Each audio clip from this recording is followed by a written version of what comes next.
Hey guys, Shane here from Fugatech 3D Printing, and today we're going to do another 3D printing vlog.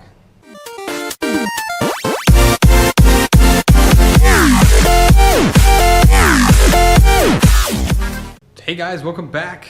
Today we're going to do our episode number 2 of our 3D printing vlog, and we're going to go over kind of what's going on. I think I'm going to maybe do this weekly. I kind of like it.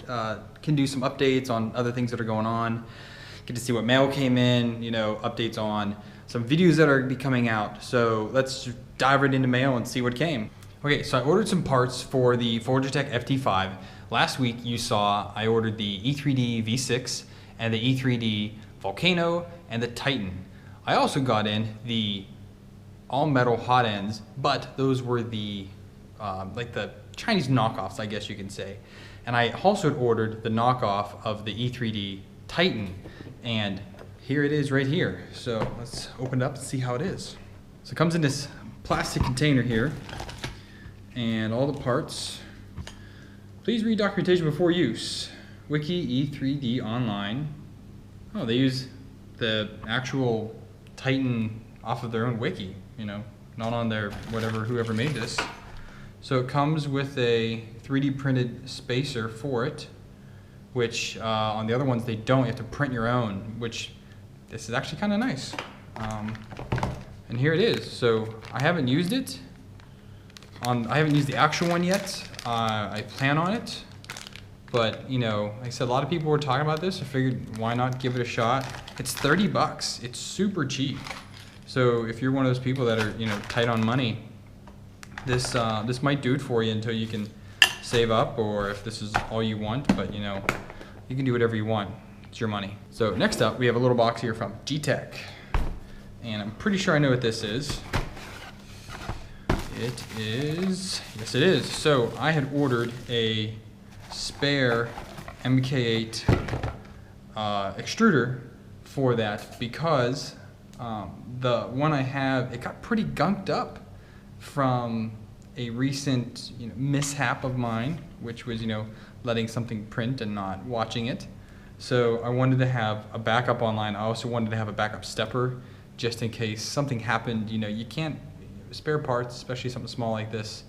There's no harm in having it. So I have a full MK8 spare now for the G-Tech Purse i3 aluminum. Also on the topic of the Purse i3 aluminum, I have a couple extra 35, I think these are 35 millimeter. No, I don't know. I have a couple extra throats here. So this is gonna be good because I probably should replace mine. It's starting to get a little bit hard to push filament down into it, so it's probably getting damaged. So we're just gonna throw none of these ones on and we'll be set. And we got some more nozzles. So brass nozzles are super cheap. Since I already was buying stuff from their shop on eBay, yes, on eBay, I figured why not pick up a couple extra nozzles to have. And I also ordered a mounting plate for the bottom of the extruder. And this is so that I can, Jimmy on Jimmy Shaw's Tidbits, he created a kind of like a stand so he could work on one and then swap them out. Kind of gonna do the same thing. I really like that idea. It makes it easy to work on, so now I have all the parts that I need to do that. For the Fugatech FT5, I ordered some spare thermistors on top of the ones that Fugatech sent me, just because a lot of people say these go bad, and having a couple extra ones won't hurt. These are usable on the Fugatech or the G-Tech, so, and since they go bad, why not have some spares? Again, it's good to have little stuff like this in case you really need it. It takes a long time for mail to get to me, so I'd rather have it than not. And finally have the last bit that I need. Actually, there's one other item here on my desk, but this is the just an assortment of shrink tubing that I needed in order to finish up the Fugatech FT5 upgrades that I've been wanting to do. We're gonna be doing that this weekend, and these are gonna make that happen. Very last thing for that is the crimpers. So got these crimpers on Amazon because I don't have mine here with me yet, and I needed these in order to crimp all those little cables from the JST, the DuPonts, and make all those easy disconnects, I should say, because I want to be able to take the extruder off of this. I am going to be getting the CNC head assembly, whatever it's going to be, for the Fugatech FT5. So I want to be able to connect and disconnect the extruder quickly and easily so that I can add in the CNC part at a later time, and I cannot wait to get that in. That's going to be super fun, and this is the last part to make all that happen. Also for the FT5, I got these Torch Star extendable rigid LED light bars. So there's 6 in here, and I plan to show you over here on the FT5 here. So here's the FT5.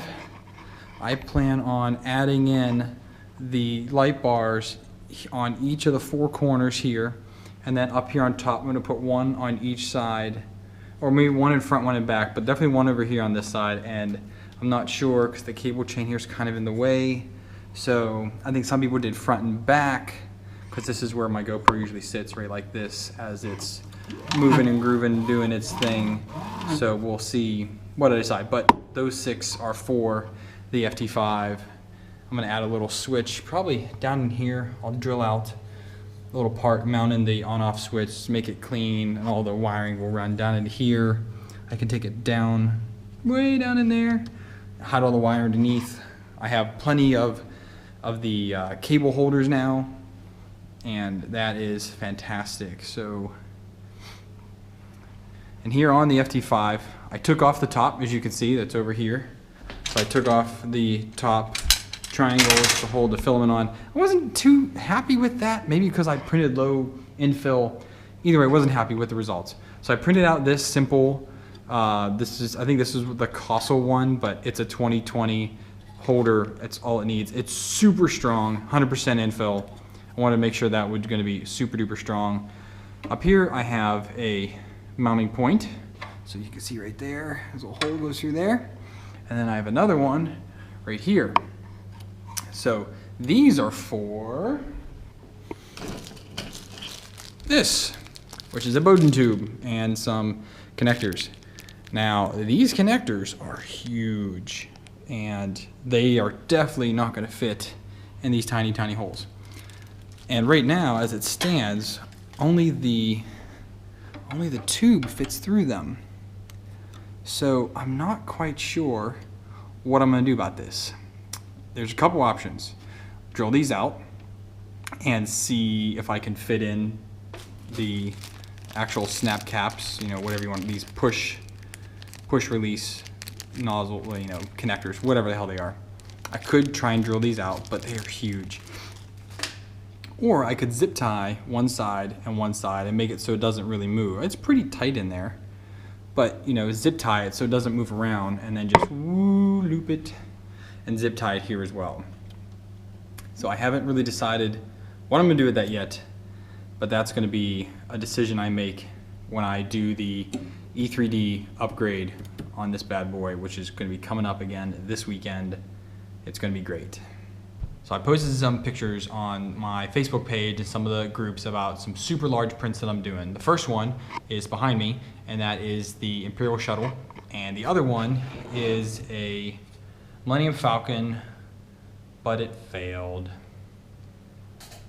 It was coming out, you know, decent. I wouldn't say spectacular. I mean, you can kind of see the stringing there on the bottom.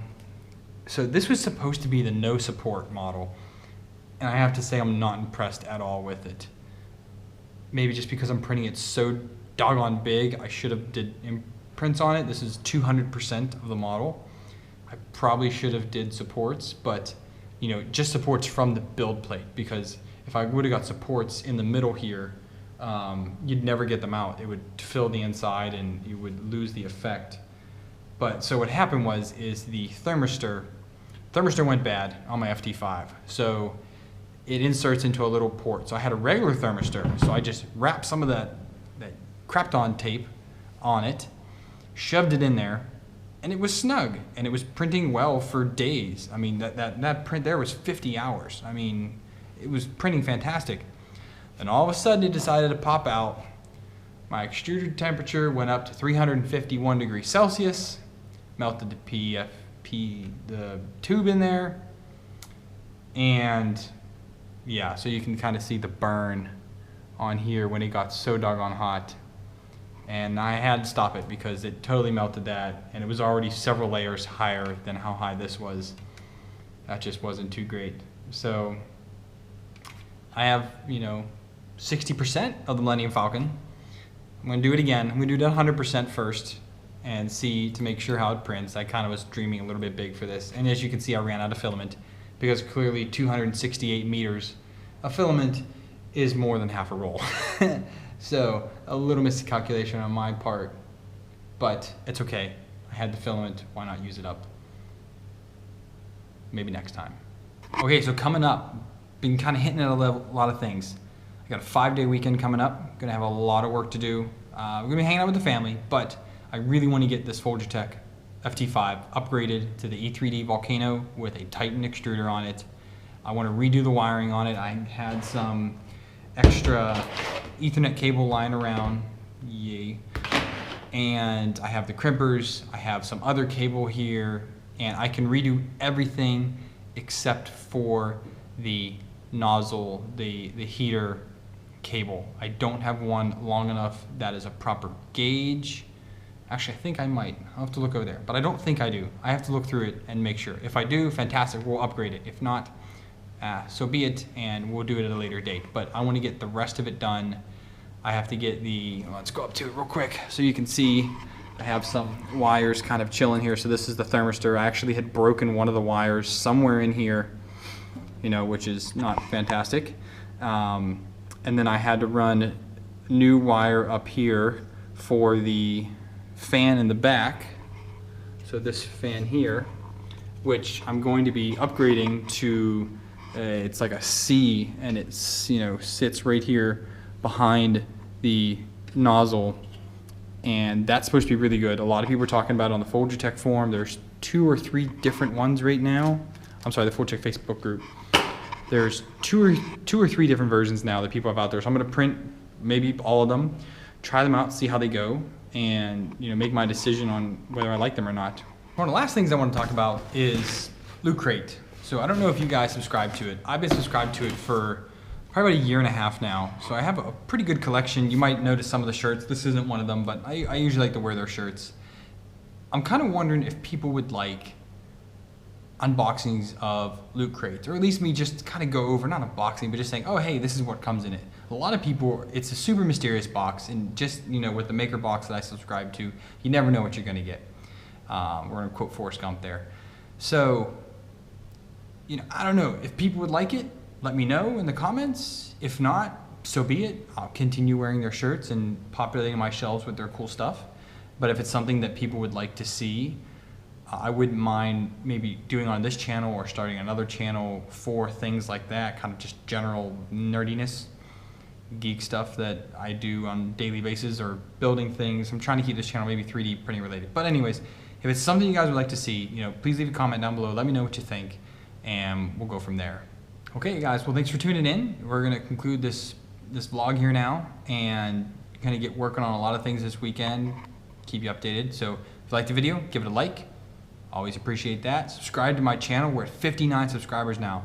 When I get to 100, we're gonna print something epic. We're gonna give it away. So let's try to get to the 100 subscriber mark, and I'm sure we can do it in the next week or two. So pass it on to your friends, subscribe to the channel, like the video. Let's get it. And always, happy printing.